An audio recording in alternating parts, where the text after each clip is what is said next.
আমি জানি আজকের ভিডিওটি পাওয়া মাত্রই প্রত্যেকটা লোক আমাকে নিয়ে সমালোচনা শুরু করবেন, তবুও আমি এই ভিডিওটি তৈরি করতে বাধ্য হয়েছি, কারণ আমি একজন মুসলিম এবং মুসলিম হিসাবে এই আলোচনাটা করা আমার নৈতিক দায়িত্ব বলে মনে করছি, বিধায় এই আলোচনাটা শুরু করলাম। তাই সম্পূর্ণ আলোচনাটা শুনে বুঝে এরপরে মন্তব্য করবেন। আজকে দেখেন, কিছু সংখ্যক লোক আওয়ামী লীগ করে, কিছু সংখ্যক লোক বিএনপি করে, কিছু সংখ্যক লোক জামাত করে। আমি বলবো এই জামাত, আওয়ামী লীগ, বিএনপি করা কোনো দোষ নয়। হ্যাঁ, এগুলো প্রত্যেকটা মানব জীবনে এগুলো থাকবে। তাও যারা আওয়ামী লীগ করে তারা মুশরিক, মুনাফিক, কাফের নয়। যারা বিএনপি করে তারা মুশরিক, মুনাফিক, কাফের নয়। বা যারা জামাত করে তারাও মুশরিক, মুনাফিক, কাফের নয়।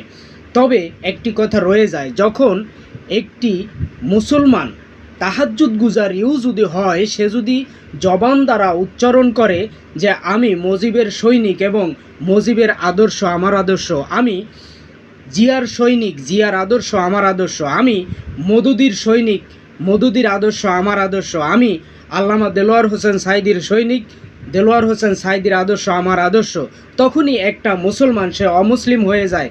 সে যদি পুনরায় তওবা করে ফিরে না এসে যদি সে তাহাজ্জুদও পড়ে মৃত্যুর দিন পর্যন্ত, তবুও সে অমুসলিম হয়েই মারা যাবেন।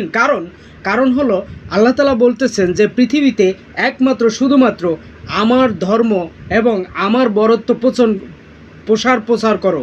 এবং হুজুর পাক সাল্লাল্লাহু আলাইহি ওয়াসাল্লামকে বলা হলো যে মানব জাতির জন্য একজন আদর্শ এবং মানব জাতির নেতা। তো আজকে যদি একজন লোক বলে যে আমি মুজিবের সৈনিক, আমি মুজিবের আদর্শে আমার আদর্শ, তাহলে সে মুনাফিক হয়ে গেল। যদি সে কোনো একজন ব্যক্তি বলে যে আমি জিয়ার সৈনিক, জিয়ার আদর্শ আমার আদর্শ, তাহলে সে মুনাফিক, মুশরিক, বেদিন হয়ে গেল। যদি কেউ বলে আমি মওদুদির সৈনিক, মওদুদির আদর্শ আমার আদর্শ, যদি কেউ বলে আল্লামা দেলোয়ার হোসেন সাঈদীর আদর্শ আমার আদর্শ, তাহলে সে ইসলাম থেকে খারিজ হয়ে গেল। একমাত্র শুধুমাত্র থাকতে হবে, আমাদের আদর্শ হবে হুজুর পাক সাল্লাল্লাহু আলাইহি ওয়াসাল্লামের আদর্শ হবে আমাদের আদর্শ, আল্লাহ তাআলার হুকুম হবে আমাদের জন্য চলার পথ এবং চলার রাস্তা। আমার প্রত্যেকটা জীবনের প্রত্যেকটা মুহূর্ত, প্রত্যেকটা শ্বাস নিঃশ্বাসে থাকবে, প্রথমে থাকবে আল্লাহ তাআলার হুকুম, দ্বিতীয় থাকবে রাসূল পাক সাল্লাল্লাহু আলাইহি সাল্লামের আদর্শ এবং তার দেখানো নির্দেশিত পথ। তো আপনি যদি মুসলমান দাবি করেন এবং তাদের আদর্শ ভিন্ন কোনো, হুজুর পাক সাল্লাল্লাহু আলাইহি ওয়াসাল্লাম ব্যতীত ভিন্ন কারো আদর্শ আপনি যদি আপনার হৃদয়ে লালন